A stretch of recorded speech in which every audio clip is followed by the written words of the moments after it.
Ce contenu est produit par Starter Productions. On est en 2024 et encore aujourd'hui en Guinée, la majorité de ce qu'on mange, c'est des produits importés. Pourtant, on pourrait produire en masse sur place. Aujourd'hui, je vous invite dans une ferme où on fait de l'élevage d'oies, de canards, de poulets, de chèvres, de moutons, de bœufs, de plein d'aliments. Vous allez être choqués par ce que vous allez voir. On se dit à tout de suite. Ce contenu vous est proposé grâce à notre partenaire Mouna Group Technologies.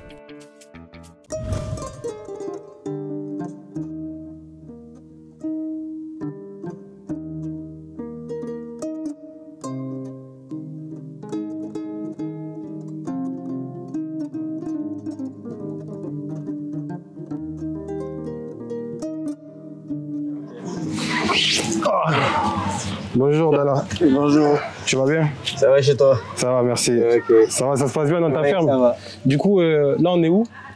Là on est à Simbaya. Ok.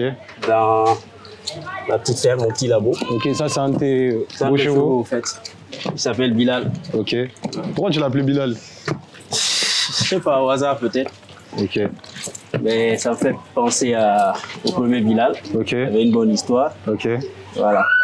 Donc c'est ça. T'as repris le nom. Ah. Du coup, on est dans ta ferme. C'est quoi que tu fais exactement ici?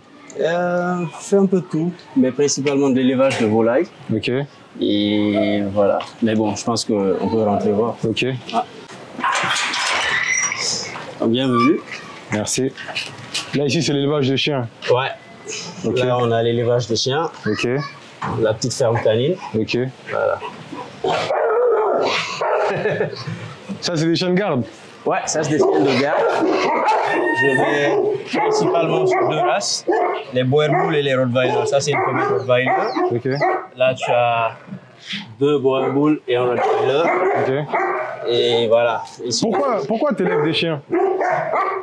D'abord, j'ai une passion pour les chiens. Je les aime bien. Et au-delà de ça, c'est un business qui est très rentable aussi. Ok. Parce qu'aujourd'hui, il ne faut pas oublier qu'avec l'insécurité, on est face à un manque de sécurité. Donc, les gens ont souvent tendance à prendre des chiens de garde. Et ça, c'est des chiens qui ont été faits pour ça, pour la garde, pour gérer les troupeaux à la base. Ça, c'est une femelle Boerboel. Ok. Elle s'appelle, elle a quoi, peut-être 3 ans maintenant là. Et elle est super bien, super top. Ok. Elle a quoi, pratiquement 75 kilos. Ok. Donc voilà. Est-ce que tu pourrais te présenter déjà pour les gens qui ne me connaissent pas? Je m'appelle Mohamed Boukhtar de la Côte, entrepreneur, agriculteur aussi. Et voilà, je fais de l'élevage. Ça, c'est ma petite ferme qui me sert de labo aussi. Ok. C'est quoi qui t'a dirigé vers... pourquoi tu as créé une ferme? J'ai créé une ferme parce que d'abord, j'avais de l'espace inutilisé. Ok. Et au-delà de ça, je voulais... Donc en fait, tu avais déjà acheté le terrain? Non, j'avais déjà le terrain. Là, c'est la petite ferme, là, c'est la maison à côté, donc c'est pas compliqué, quoi, en fait. Okay. Donc, à part ça, je suis un peu vers l'intérieur, mais ce que j'ai compris, au fait, au niveau de l'élevage, il faut être présent. Okay. Et vu que j'ai d'autres activités connexes, principales actuellement, dont le transport, la logistique et tout ça. Tu avais de l'espace libre, en fait, qui Voilà, j'avais de l'espace libre et j'ai pas voulu faire comme tout le monde, parce que tout le monde fait quoi? On prend des poussins, des poules pondeuses, on vient, on fait les œufs, ou on fait des poulets à croissance améliorée. Moi, je me suis dit, bah, l'idée, c'est quoi? C'est de créer quelque chose qui soit vraiment original. Original dans quel sens? Qui reflète un peu, disons, le côté guinéen aussi. Parce que c'est ce qui se fait au Mali, c'est ce qui se fait au Sénégal, c'est ce qui se fait un peu partout. Les gens arrivent à créer des races, des variétés différentes. Et moi, j'ai voulu aller sur quelque chose de différent. J'avais de l'espace. J'ai fait des petites études, j'ai fait un business plan, je me suis dit, bah, c'est vrai que je suis en milieu urbain et que souvent les gens ont tendance à dire que l'élevage, ça peut pas marcher en milieu urbain pour certains facteurs, notamment le stress pour les volailles, l'odeur et tout ça. À cause du bruit et tout. Du bruit et tout ça. Mais moi, j'ai essayé d'aller un peu au-delà de ça. C'est vrai que ces facteurs comptent.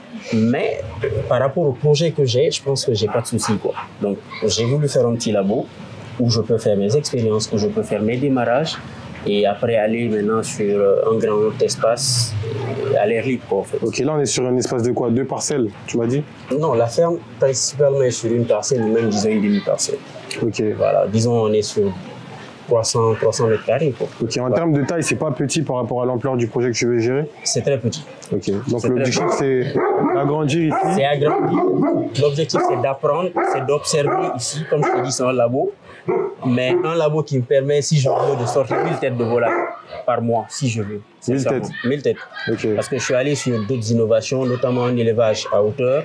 Parce qu'il faut comprendre qu'au niveau des volailles, la phase la plus compliquée, c'est le démarrage.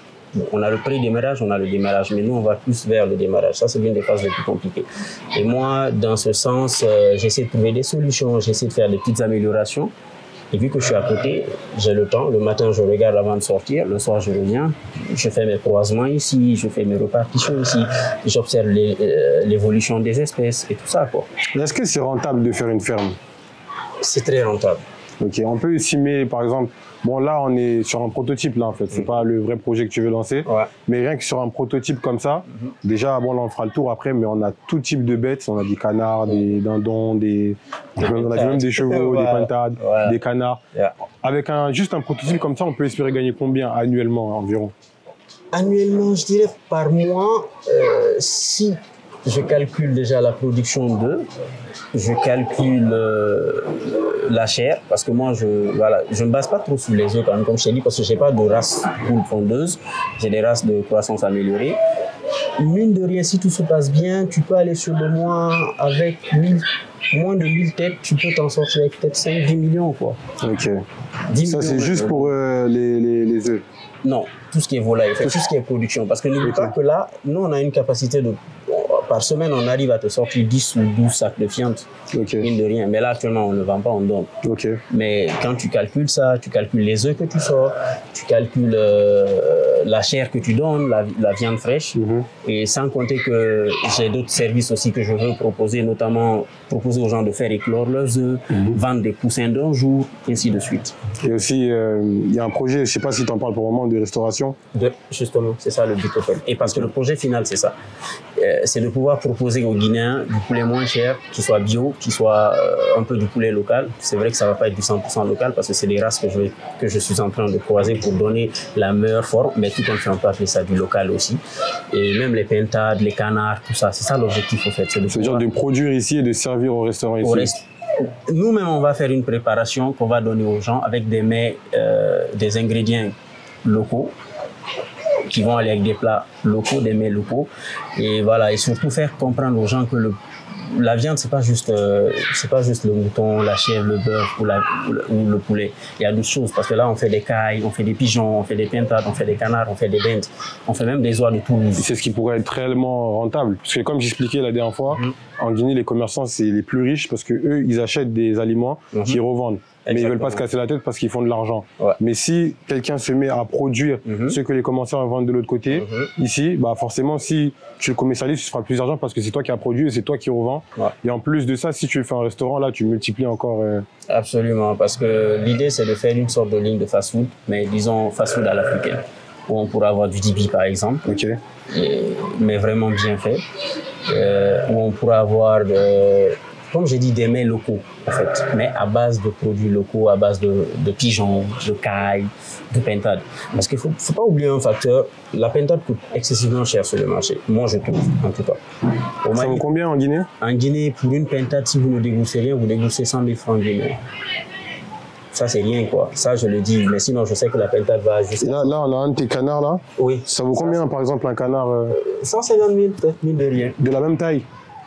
De la même taille, ou moins que ça. Là, par exemple, c'est un mâle, ça, c'est une femelle. Voilà, il faut aller sur 150 000, 120 000, ainsi de suite. Et moi, mon objectif, c'est de ne pas dépasser les 80 000. Quoi que ça soit un canard, que ça soit un poulet. Et si tu produis toi-même, c'est toi qui fixes les prix, du coup? Absolument. En même temps, ça fait chuter les prix de... Ça fait chuter les prix. En fait, à part ça, c'est un défi. Le défi, c'est quoi? C'est de pouvoir prouver aux gens qu'on peut produire et vendre à ce prix dans cet intervalle-là. Vous comprenez? Parce qu'après, il ne faut pas oublier que le poulet aussi coûte cher, surtout le poulet local. Et le poulet local, c'est quoi? Il faut aller autour de 100 000, 80 000. Et comme je le dis souvent, le poulet qu'on vend au marché ici, quand moi je vois les gens me disent un prix, je dis mais ça c'est du pigeon que vous vendez. Parce que moi mes pigeons sont plus gros que vos poulets. Vous comprenez? Aujourd'hui il y a des gens aussi qui sont en train de faire la même chose que moi. Des éleveurs guinéens qui sont capables aussi de faire la même chose que moi. Donc l'idée déjà, c'est de pouvoir satisfaire une certaine clientèle, prouver qu'on peut faire vraiment ce qu'on veut, on peut manger bien et encourager les autres aussi à aller dans ce sens. Les œufs, c'est très bien, c'est rentable, c'est plus rapide, mais pour produire la première bande d'œufs avec les poules pondeuses, c'est 5 à 6 mois. Okay. Alors que vous avez des races, en 5 à 6 mois, vous sortez 2 bandes que vous arrivez à revendre aux gens. Donc, en gros, ça va plus vite. Voilà, le calcul est vite fait, quoi. Okay. Donc, c'est ça. Est-ce que tu peux nous montrer un peu ce que tu fais? Ok. Habituellement, tu as aussi tout ce qui est mouton, chèvre. Ouais, les chèvres, je les ai enlevés ces jours-ci ici parce que voilà. En termes d'espace? Non, ouais, l'espace, ils ont une cohabitation un peu difficile. Ah. Là, c'est les moutons et les comment on appelle ça, les oiseaux. Les oiseaux, comment on appelle ça? La volaille. La volaille. Ouais. Ils cohabitent ensemble? Ils cohabitent ensemble, mais dans l'élevage, c'est pas très recommandé. Okay. C'est pas très recommandé. Et même les volailles aussi, souvent les canards et les poulets, c'est pas très recommandé. Parce qu'ils n'ont pas le même niveau de résistance face à certaines maladies. Aux microbes? Aux microbes, à certaines maladies, voilà quoi. Mais comme je t'ai dit, c'est un truc expérimental. Et nous, ça nous permet d'observer tout ça. Okay. Voilà. Moi, ça m'arrive souvent d'acheter, en tout cas tout ce qui est poulet en Guinée et tout. Mais en général, même quand on voit les bêtes en Guinée, on constate que souvent ils sont amaigris. On a vu par exemple ton cheval, il est costaud, tu vois. Et comment toi tu fais pour que tes bêtes elles soient bien nourries comme ça, sans passer par des méthodes? Parce que j'ai vu qu'ils en fait aussi, mais par des méthodes chimiques, par des mélanges et tout. Comment toi tu fais pour que tes bêtes elles soient bien nourries comme ça, en plus en plein Conakry? Bah, c'est là un peu que ça coince, c'est là que le coût est un peu élevé parce que tout est dans l'alimentation. C'est comme l'être humain. Tu manges bien, tu n'as pas de maladie, tu prends du poids, à moins que tu ne fasses un peu de sport. Les animaux aussi, c'est la même chose, la volaille, c'est la même chose, c'est pas sorcier.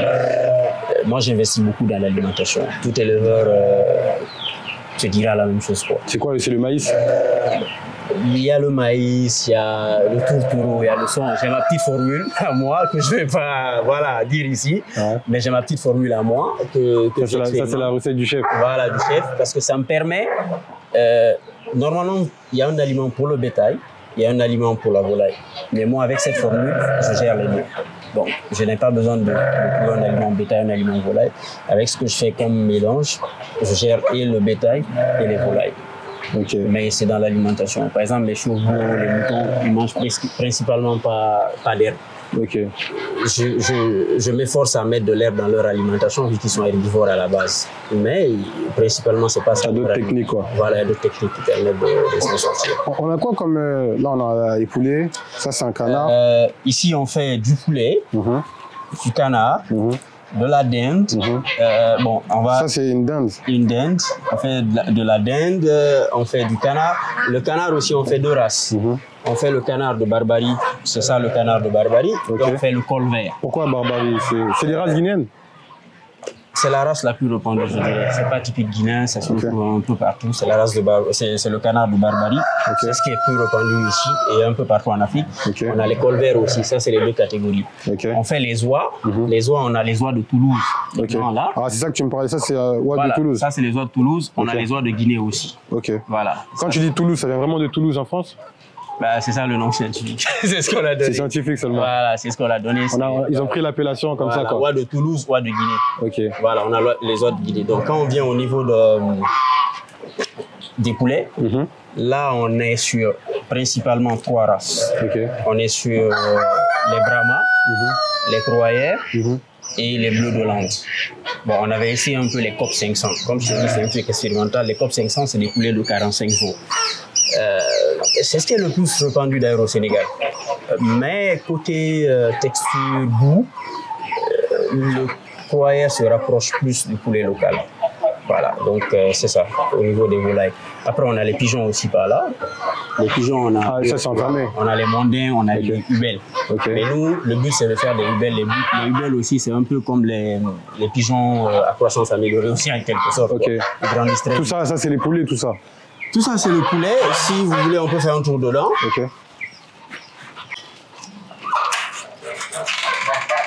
Donc, ça, c'est principalement des brahmas purs. Ils ont peur de l'homme? Bah ouais, quelque sorte. Ça, c'est des Brahma purs. Parce qu'on fait des mixages, comme je t'ai dit, le but c'est de faire beaucoup de mélanges. Voilà, ça c'est des géniteurs Brahma. On a les croyeurs aussi. Voilà, là par exemple, c'est les premiers essais qu'on a eu à faire, le croisement. Ce que ça a donné. La lumière, c'est pour qu'ils ne s'endorment pas, c'est ça? Non, cette zone-là est très sombre. Et s'il passe plus de temps, vu qu'il n'y a pas d'électricité, là, nous, on fonctionne sur le panneau solaire. On permet d'allumer les ampoules. D'allumer au moins pour qu'ils puissent avoir de la lumière. Voilà. Celui-là, il est super gros, ça.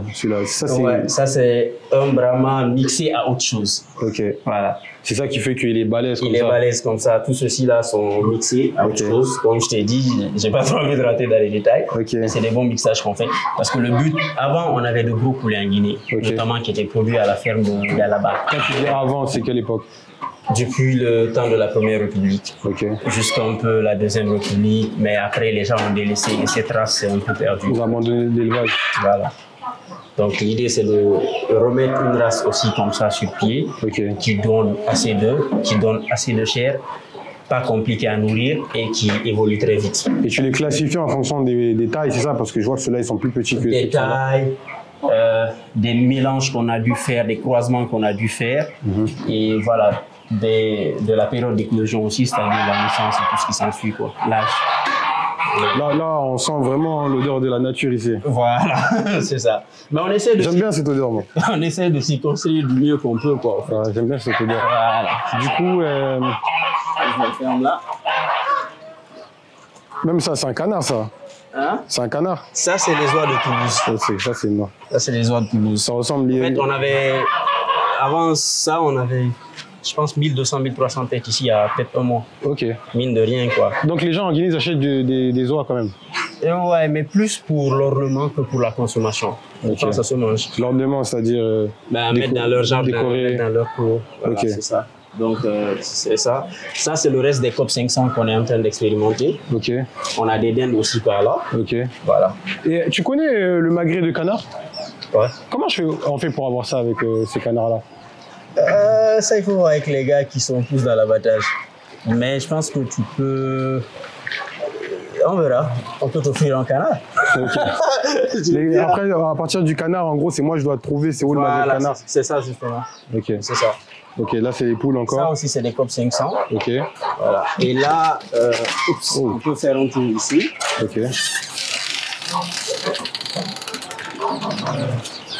Donc, comme je disais, moi j'ai misé sur un système comme ça, à cage. Ça me permet d'économiser. Chaque cage ici me permet d'avoir 50 sujets. C'est-à-dire 50 pour 5 au démarrage. Là, on a des cailles reproducteurs qui produisent les œufs qu'on fait. C'est ça les cailles? C'est ça les cailles. Mais les cailles, c'est juste pour faire des œufs ou bien ça se mange comme ça? Ça se mange. C'est le meilleur œuf recommandé. Zéro cholestérol, très petit. Je pense qu'il doit y en avoir de l'autre côté, je te montrerai. Et la consommation de la viande aussi est très conseillée. La chair de caille est très conseillée. Je sais qu'en France, en tout cas, ça coûte très cher. Ça coûte très cher, justement. Mais ici aussi, ça coûte un peu cher. Parce que les gens vendent une caille à quoi? 100 000. Et moi, je n'ai pas envie de vendre ça parce que moi, j'ai envie que le Guinéen moyen puisse se l'acheter. Tu m'as dit 100 000. Ouais. Ça, on peut compenser. Moi, je ne le vends pas à 100 000. Je le vends à moins de 100 000. Voilà. Parce que le but, c'est que vraiment les gens puissent compenser aussi. S'ils ne trouvent pas du poulet au moins pour tout derrière la caille, c'est plus cher que le poulet. Donc c'est ça. Alors qu'en termes de taille, ça n'a rien à voir. Voilà, c'est ça justement notre taille. Donc on a ça, et là on a des coussins qui sont nés ici.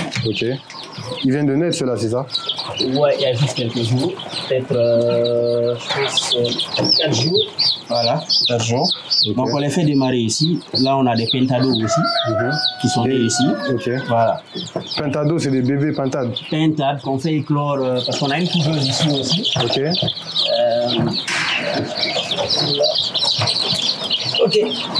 Ça c'est un pentado. Voilà, à quoi ça ressemble. Il a 2 semaines là. C'est très petit. Très petit. Voilà. Ils sont nés ici. Pas compliqué quoi. Donc c'est ça. Et là aussi il y a des poussins, des pentados. Comme je t'ai dit, ça c'est la zone de démarrage exclusivement.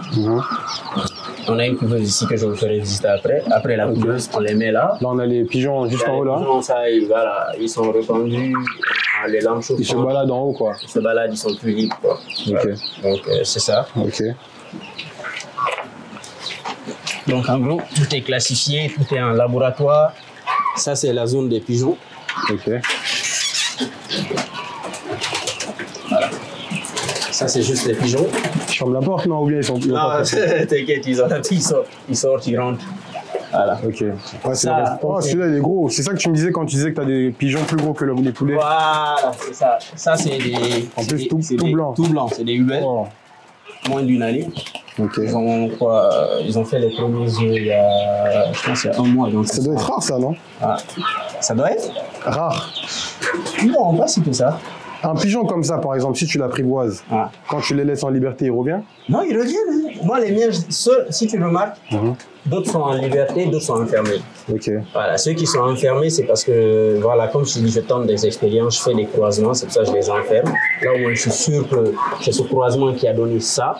Par exemple, je te montre un petit. C'est vraiment des expériences scientifiques, en fait. Exactement, en quelque sorte, parce que c'est à reproduire à grande échelle. Lui, par exemple, il est né là, Ok.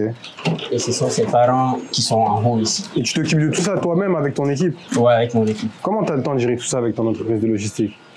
Ben, j'ai 2 employés à temps plein ici, Ok. et le reste, je fais un suivi, c'est ça. Ils te font des comptes rendus? Ils font des comptes rendus, mais chaque matin, la routine, après la prière, c'est ici. Avant de sortir, je fais un Avant de commencer toutes tes autres activités, tu commences ici. Je commence ici, et le soir, quand je rentre, dès que je garde le véhicule, je commence par ici. Voilà. Donc c'est vraiment une passion alors parce que... Voilà. Donc, comme je t'ai dit, ça, c'est une autre expérience qui a bien donné. Parce que ça, c'est un croisement entre un Ubel et un Inotras, en fait. Ok, c'est pour ça qu'il a des plumes noires et des plumes blanches. Voilà, les parents sont là. Et là, déjà, on sait que ce croisement-là, il est bon. Ok. Donc, le but, ce qu'on va faire, on va les garder comme ça. Ceux-là sont gestantes ou bien c'est le poids normal? Non, c'est le pas normal. Ok. Attends, je te Je crois prends. que j'ai jamais vu des pigeons aussi gros. Je te prends le mâle, tu le. J'ai jamais vu un pigeon aussi gros de ma vie. Ok, ça c'est le mâle. Ok. Bah, comme je te disais, Wow. comme je te disais, il ressemble typique à des poulets du marché, quoi, en quelque Ok. sorte. Parce que là, il a un bon poids, en fait. Ok. Un très bon Ça poids. porte bonheur, hein, on va dire. Ah, il paraît. Ouais, ça porte bonheur. Même c'est ça. Ça, c'est les pigeons. Donc, tout ça, ça, c'est les petits qui sont nés ici. On fait des croisements, comme je t'ai dit. Ok. Et puis, on a qui sont en liberté, qui se promènent. Ok. Ça ressemble au même pigeon qu'on a à Paris. Ouais, ça, c'est les plus grands. C'est la même couleur. Mais là-bas, on mange pas parce que apparemment, c'est sale. Ici, au moins, on peut se permettre. Si on le consomme, voilà. Donc, ça, c'est la zone des pigeons aussi. Ok. On a quoi d'autre à côté après? Là, on a les cailles de l'autre côté.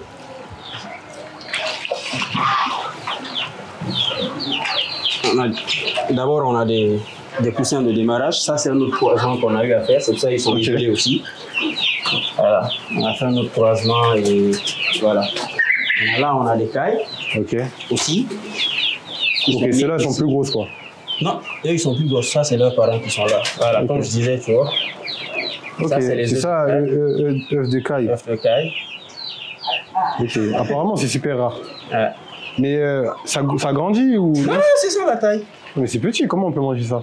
Ben, on le mange. Ah, ça se mange comme ça directement? Non, soit on le fait bouillir, ou Ok. on le fait comme tu mangerais les œufs de poule. En omelette, bouilli, peu importe. Mais on peut faire une omelette avec ça? Bah, c'est petit, il faut plusieurs. Là, il faut plusieurs. Ok. Donc voilà, là, c'est. Tu mélanges plusieurs œufs de caille et tu fais une omelette avec? Oui, ça dépend de la quantité que tu veux. Ok. Mais c'est possible d'avoir des œufs plus gros que ça? Non. De caille. C'est la taille normale, ça? C'est la standard. taille normale, ça, c'est le standard. C'est vraiment petit. C'est pour ça que ça coûte cher. C'est pour ça que ça coûte aussi cher, Ça alors. coûte cher. Donc là, tu as 2 races de cailles. Ok. Tu as les Jumbo et les Texas. Ok. En Guinée, principalement, tout le monde fait du Jumbo. Je n'ai pas trop vu les Texas avec les gens. Je te montre c'est quoi les Texas. Les Texas, c'est un peu des cailles améliorées. Eux, ils sont blancs. C'est ça la différence. Ok. Ils sont tout blancs. En général, les cailles, c'est plutôt cette couleur-là. T'as appris tout ça en autodidacte, vraiment tout seul. En autodidacte, en demandant à gauche et à droite. Et Voilà. t'arrives à maîtriser tout ça au jour d'aujourd'hui. Bah ouais, je fais de mon mieux. C'est énorme. Hein. Il reste beaucoup à apprendre. C'est énorme déjà. Voilà.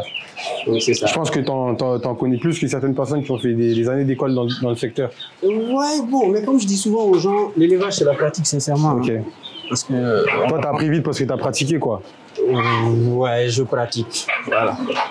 Je pratique, voilà. Donc là, on a que les Texas Ok. en matière de caille. Tu vois, c'est blanc pratiquement. Ok. C'est blanc. Tout est blanc dedans. Là, on en avait plusieurs aussi, on en a sorti plein. Parce qu'après, il y a un quota, comme je t'ai dit, moi, 1000 têtes de volaille. Tu laisses. J'essaie de sortir. Ça permet aussi de vider les lieux. De vider le lieu, de maintenir propre et tout ça, quoi. Et voilà. Parce que le nettoyage, on le fait chaque 3 jours, donc ça permet de ne pas gêner le voisinage aussi avec l'odeur. Donc là, à ce niveau, on est tranquille. Ok. Ça, c'est les pintades. Ça, c'est les pintades. On peut rentrer voir. Là, on fait de la boue là. Ok. Donc là, c'est les pintades. Ici aussi, on a 2 races de pintades. On a ce qu'on appelle. Moi, je vois pas énormément de pintades en Guinée. Hein. Franchement, je pense que c'est même la première fois que j'en vois en Guinée. Pourtant, ça existe. Mais bon, comme je dis souvent, les gens, la pintade, c'est juste pour faire des sacrifices en Guinée. Ok. Les gens, voilà, parce que ça coûte cher. Là, par exemple, elles sont en période de ponte parce que les pintades. Ça c'est la taille standard d'un œuf. Oui, désolé. Et c'est pareil, on le fait en omelette ou en. Voilà. Donc là, elles sont en période de ponte parce que les pintades, en général, dès que la première pluie commence à tomber, la période de ponte commence jusqu'à la fin de la saison des pluies. Eux, quand ils font des œufs, c'est en grande quantité ou c'est... Une pintade peut te faire 100 œufs par an. Ok. C'est pas énorme en réalité comparé à un poulet. C'est énorme, moi je dirais. Moi je t'ai pas. Un poulet, ça te fait combien de... Un poulet peut faire aussi la même chose, mais la seule différence, c'est que la pintade, quand elle va commencer à pondre, ça va être du non-stop. Toute l'année. Toute l'année. En tout cas, tant qu'il y a la saison des pluies. Mais même ça, moi, j'ai réussi à, disons, déjouer un peu les pronostics parce que j'ai eu à faire des petites combinaisons de certaines choses. Grâce à la science. Voilà, qui m'ont permis de les faire pondre en saison sèche. Par exemple, les petits que tu as vus de l'autre côté, les pentados, ça, c'est les parents qui sont là. Et ils sont nés, je t'ai dit, à 2 semaines, d'autres à 1 mois. Là, on n'était pas dans la saison des pluies. Donc, j'ai réussi un peu à gérer ça aussi. Donc, telle sorte qu'actuellement, elles peuvent prendre quand je veux. Ok. Voilà. Et après, tu as les chevaux. Bah, là, c'est un de tes chevals. Ouais, elle est gestante, ça, c'est une jument. Ok. Là, la gestante, je pense qu'elle doit faire sa mise bas dans un mois. Ok. En général, on en sort combien? C'est un par un? Les 12 ou 13 mois. Okay. La gestation, c'est 12 à 13 mois. Ok, donc après, ça va te faire un 7e cheval. Ouais, 7e cheval. T'as pas prévu de commencer à les commercialiser aussi? En Guinée, ça intéresse pas trop les gens pour le moment? Si, ça intéresse. Je pense que depuis que j'ai commencé, j'en ai vendu, je pense, 2 seulement. 2? Et ça aussi, je ne les ai pas vendus parce que je voulais les vendre, mais parce que j'avais des proches qui ont insisté, finalement. Voilà, je les ai vendus. Quoi. Tu fais aussi les chameaux? Non, les chameaux, je ne suis pas trop dedans, mais quand les gens demandent, j'arrive à les trouver parce que je connais un peu le réseau à partir du Mali et tout ça pour les faire. En fait, tout ce que tu connais comme animal, j'ai un bon réseau pour ça. Et moi, justement, c'est ce que je veux arrêter de faire. C'est de produire ici, qu'on ne soit pas obligé d'aller chercher au Mali aujourd'hui. Je pense que c'est l'avenir. Dans tous les cas, si on veut, parce qu'en Guinée, 80% de ce qu'on mange, c'est importé. C'est importé, voilà. Donc si on veut arriver à ce seuil-là, il faudrait qu'il y en ait beaucoup comme toi qui produisent en masse. Merci. En fait, toi, c'est un avantage même si tu as de la concurrence. C'est ça. Non, moi, ça me plaît. Parce que le marché est très vaste. Quels que soient les moyens que j'aurais, je ne crois pas que je pourrais satisfaire le marché guinéen seul. Ok. Quels que soient les moyens que j'aurais, je ne pourrais pas. Mais est-ce que tu penses que ton projet en Guinée il est assez mis en avant? Parce que ce que tu fais quand même, c'est assez incroyable. Et moi, je ne connaissais pas, par exemple, ton projet. Okay. C'est pas normal que je ne connaisse pas. Pourtant, juste avant de commencer l'émission, je discutais avec notre ami et je lui disais que en Guinée, tu as des gens, c'est des comédiens ou ce genre de choses, ou des TikTokers, on va les mettre en avant comme ambassadeurs et tout. Mais quand tu mets quelqu'un comme ambassadeur d'un État, tu assimiles l'image de l'État à la personne. Donc quand on va voir l'État, on va penser à cette personne. Alors que c'est des gens comme toi, ce que tu fais, on devrait voir pour assimiler ça à la Guinée. C'est pas forcément par rapport au nombre de personnes que tu touches ou par rapport à ta visibilité, mais c'est par rapport au projet que tu fais. Ouais. Parce que moi, le but, comme je t'ai dit dans cet élevage, je travaille sur un projet que j'espère que j'ai envie de mettre à la disposition de l'État parce qu'eux, ils pourront plus garantir ça. Avec ce projet, ça va nous permettre de... C'est la ferme? Cette ferme-là, oui, mais ce projet permettra à l'État de réduire drastiquement l'importation du poulet, par exemple, le poulet surgelé. Ça permettra à au moins chaque Guinéen d'avoir son poulet quand il veut, comme il veut, à moindre coût. Bon, poulet ou tout type de volaille qu'on consommerait ici. Et quand je prends le bétail aussi, par exemple, l'année passée, avec une amie, on a fait venir des moutons du Mali. que je suis allé acheter personnellement dans les zones voilà, reculées, une 200aine. Et ça a bien marché, les gens, ça les a intéressés, tout ça là. Mais ce que ces gars-là font là-bas, c'est pas sorcier, au fait. C'est juste une question de se structurer, une question de comprendre. Quand je prends par exemple l'élevage de bétail, on est toujours dans ce système d'élever des moutons à l'air libre. Alors qu'aujourd'hui, avec ce problème de terre qu'on a entre éleveurs et agriculteurs, ça crée des problèmes. Donc pourquoi ne pas aller dans le sens où on va créer des étapes, par exemple, des étapes où les moutons peuvent rester, les faire paître quand c'est nécessaire, et aller aussi sur l'insémination, parce que comme j'ai dit, il faut moderniser les choses. Ici, on est toujours dans le hasard. D'accord. Avec des méthodes archaïques. Avec des méthodes archaïques. Moi, ma jument, je ne sais même pas qu'est-ce qu'elle attend comme petit, si c'est un mâle, si c'est une femelle, je ne sais pas, parce que tout est au hasard. Il n'y a pas d'échographie qu'on fait ici.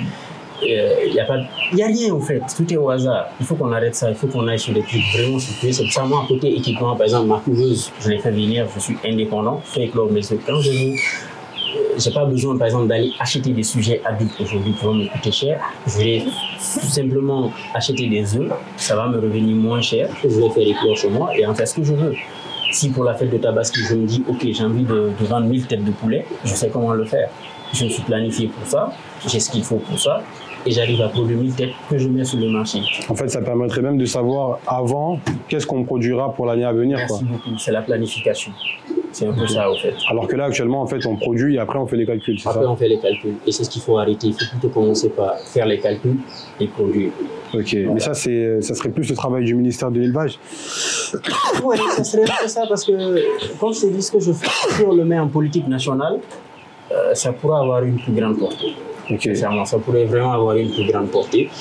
Le cas le plus récent ou le plus simple, c'est le Mali, qui a réussi à créer carrément une race qu'on appelle le 3/4 ou le Wassaké. C'est une race malienne, on dira, mais tous les croisements qui ont été faits pour obtenir cette race ne sont pas des poulets maliens. Ils ont pris un peu à gauche, à droite, ils ont observé, ils l'ont produit. Et c'est ça le vrai branding? C'est ça le vrai branding, voilà, c'est ça. Et aujourd'hui, ce poulet, ce qu'ils ont fait, l'État a pris ce poulet-là, au début, ils ont dispatché ça dans les foyers, dans les petites fermes, élevez-les. Aujourd'hui, c'est devenu comme ça. Donc, ça fait que le poulet a un prix standard au Mali, au Burkina. Comme je disais, ici en Guinée, je t'ai donné un intervalle pour la pintade, c'est 150 000, 100 000, 120 000. Au Burkina, par exemple, tout le monde sait que la pintade, en saison sèche, c'est 5 000 CFA. C'est ça le vrai branding. Le vrai branding, c'est pas un logo, c'est quand tu as ton aliment dans un pays, on sait que ça. Quand on voit le fromage dans le monde, on sait que le fromage, c'est français. C'est français, voilà. C'est ça. Quand on voit ça, on sait que ça vient de là. Tout le monde, partout on verra le Wassaké, même en Guinée, on dit ah ouais, c'est une race malienne. Ça, c'est malien. C'est ça. Et comment c'est venu la passion pour tout ça? Pour tout ça, je dirais. Ça ne peut pas être du hasard. Non, c'est pas le hasard. Déjà, depuis tout petit, mon père m'amenait souvent dans les champs. Okay. Il m'amenait souvent dans sa petite ferme, parce que lui, il faisait plus les bœufs. Okay. Voilà, donc, et on m'obligeait toujours à élever un animal de compagnie. Soit un chien, un mouton, une chèvre. Tous ceux avec lesquels j'ai évolué le savent. Partout on me voyait comme mouton. Voilà, donc je dirais que ça a fait naître cette passion en moi, j'ai grandi avec, j'ai aimé, j'ai compris qu'au final... Parce que quand tu grandis avec ça, tu n'arrives plus à t'en détacher en grandissant, quoi, avec cette manière de vivre. Exactement, donc j'ai toujours eu un animal sous la main, un animal de compagnie, un truc comme ça. Même cette ferme-là, au début, honnêtement, je t'ai parlé dans le sens valoriser pour commercialiser, c'était plus de la passion.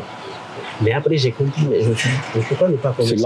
C'est de l'argent. D'abord, c'est de l'argent. Et tu réponds à un besoin en plus. Exactement. J'arrive à satisfaire les gens, j'arrive à nourrir les gens. Et c'est surtout cet aspect-là qui me satisfait vraiment. Moi, je te disais, ça fait 3 ans que je suis là, j'ai jamais mangé de canard de ma vie. Non, tu vas manger là aujourd'hui. J'ai jamais mangé de canard. C'est la dernière fois que j'ai mangé du canard. Je savais même pas qu'on avait ça ici. Ouais, je savais même pas. Voilà, c'est ça. Et, ça n'existe pas, par contre, le canard sauvage en Guinée? Non. Non, ça n'existe pas. Ok. Ça n'existe pas. En tout cas, pas que je sache. Ok. Là, on a fait le tour un peu de... Voilà, ça, c'est la zone des moutons. Qui sont à phase expérimentale aussi. C'est un mouton, ça? Non, ouais, ça, c'est un bélier. Non, ouais, c'est un bélier. Tu as 2-3 béliers. Ok. Et le reste, c'est des brebis. Quand il y a les cornes, c'est des béliers? Pas forcément. Elle, c'est une brebis, mais elle a des cornes. Ça dépend des races. Celui-là, il est super balèze. Ouais. Et là, il n'a que 2 ans. Ouais. Mais quand tu les nourris autant, là, c'est rentable pour toi, après, parce que Ouais. Bon, ceci, par exemple, je ne compte pas les vendre parce que c'est mes géniteurs. Ce que je fais, là, par exemple, tu as une qui est en train d'allaiter, là. Dès que son petit va atteindre un niveau, je l'observe, je le regarde. Si je pense qu'il peut faire un bon géniteur, je le garde. Si je me dis qu'il ne pourra pas faire un bon géniteur, mais il va bien évoluer, je l'envoie à la ferme de l'autre côté. En tant que géniteur, là, ils vivent combien de temps? Ouais, ils peuvent vivre 5 ans. Hein. C'est-à-dire pendant 5 ans, ils créent chaque année. Ouais. Mais là, ce que je suis en train de faire, je suis en train de travailler sur l'acquisition de du matériel pour faire l'insémination. Parce qu'avec l'insémination, tu arrives à programmer ce que tu veux. Tu arrives à dire, OK, là, je récupère la sémence, je fais l'insémination, je veux un mâle, je veux une femelle. C'est comme ça qu'on arrive à agrandir. C'est de la science, quoi. Voilà, c'est de la science. C'est pour ça que je dis que même avec les moutons. Là, par exemple, on n'a pas de moutons. Allez dans les endroits où on vend les moutons, la plupart des moutons, c'est des moutons maliens. Voilà. Et nous, on a une race guinéenne qui est là, qui est très bien. Quand je prends le cas des bœufs, on a la meilleure race de bœuf en Afrique de l'Ouest qu'on appelle la race Ndama. Mais aujourd'hui, cette race est en train de disparaître petit à petit, laissant place aux zébus maliens.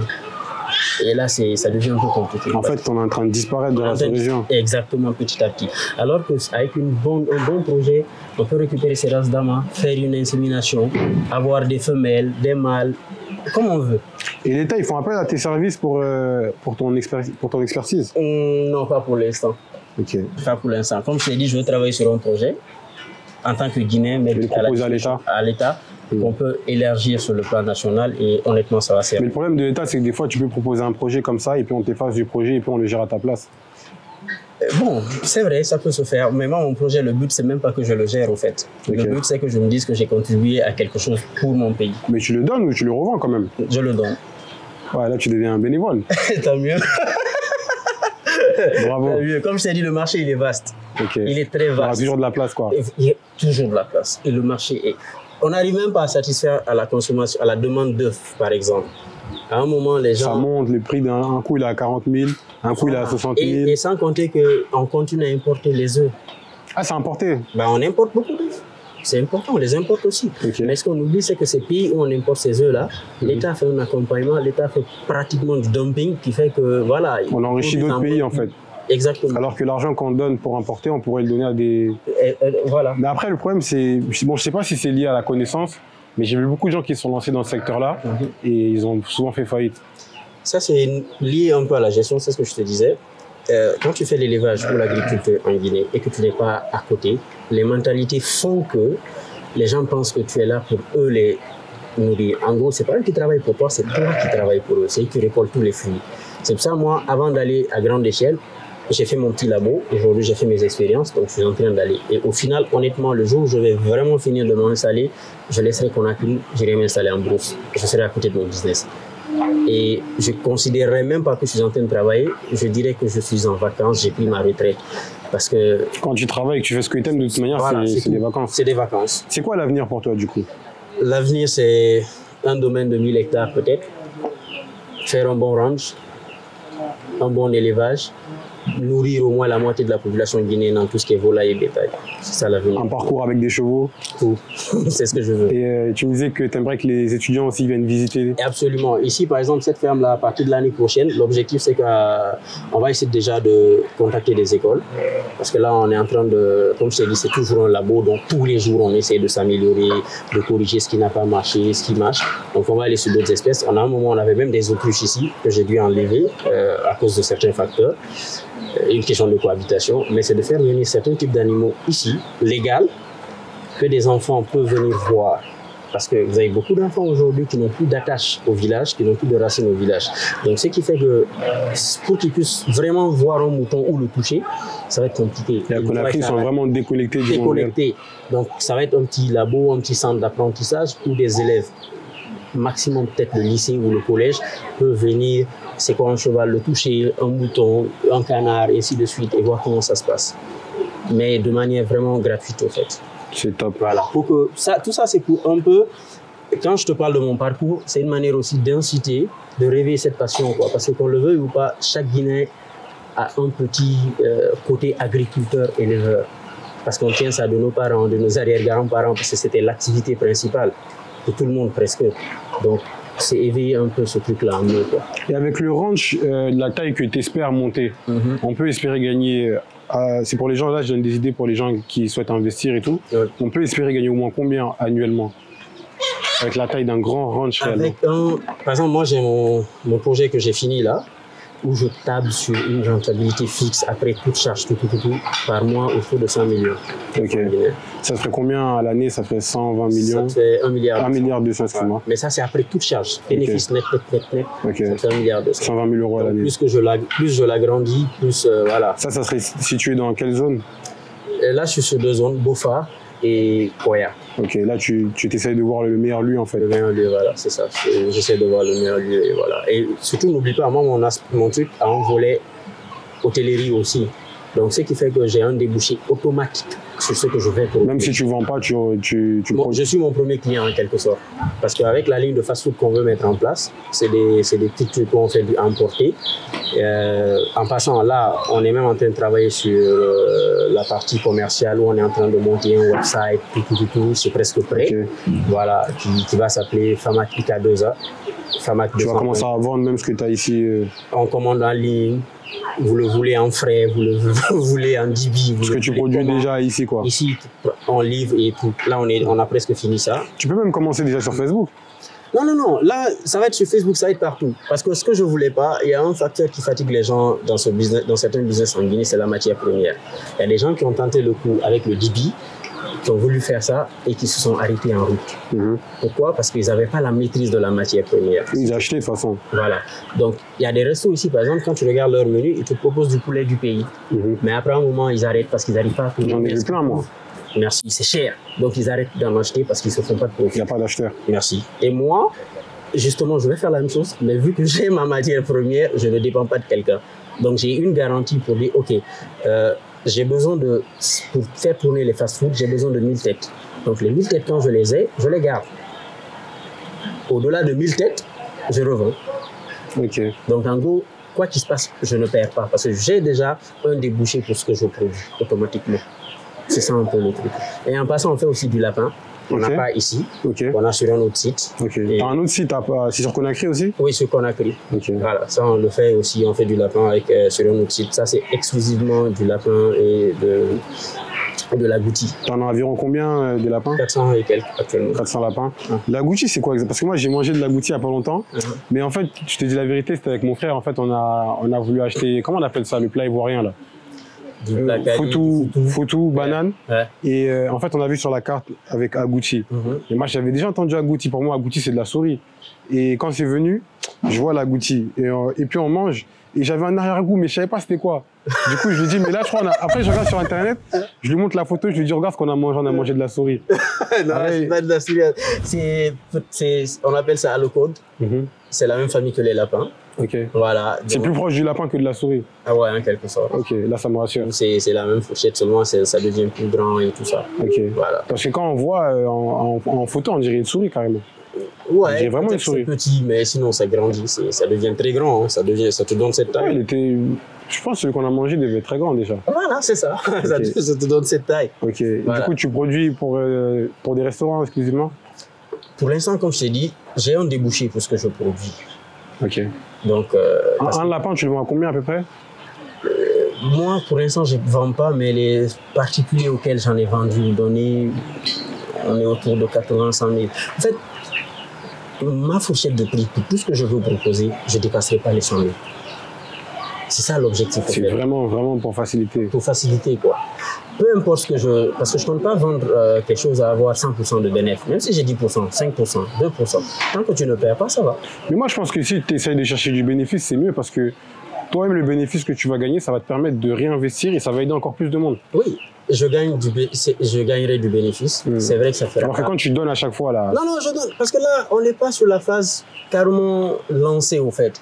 Parce que ce qu'il faut éviter, je dis ça souvent aux gens, c'est plus facile de convaincre un client que de reconquérir un client. C'est vrai. D'accord. Moi, je produis, je livre par exemple des restos aujourd'hui. Après un moment, je n'arrive plus. Je les perds. Quelqu'un d'autre s'installe.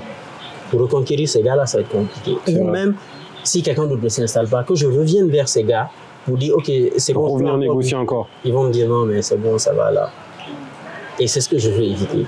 beaucoup qui ont tenté l'expérience, c'est là-bas ils se sont plantés au fait. Parce qu'il faut avoir la maîtrise de la matière première.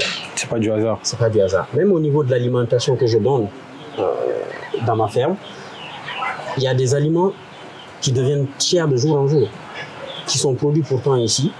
Mais malheureusement, ça aussi, je mets un peu l'État en avant, c'est la faute de l'État.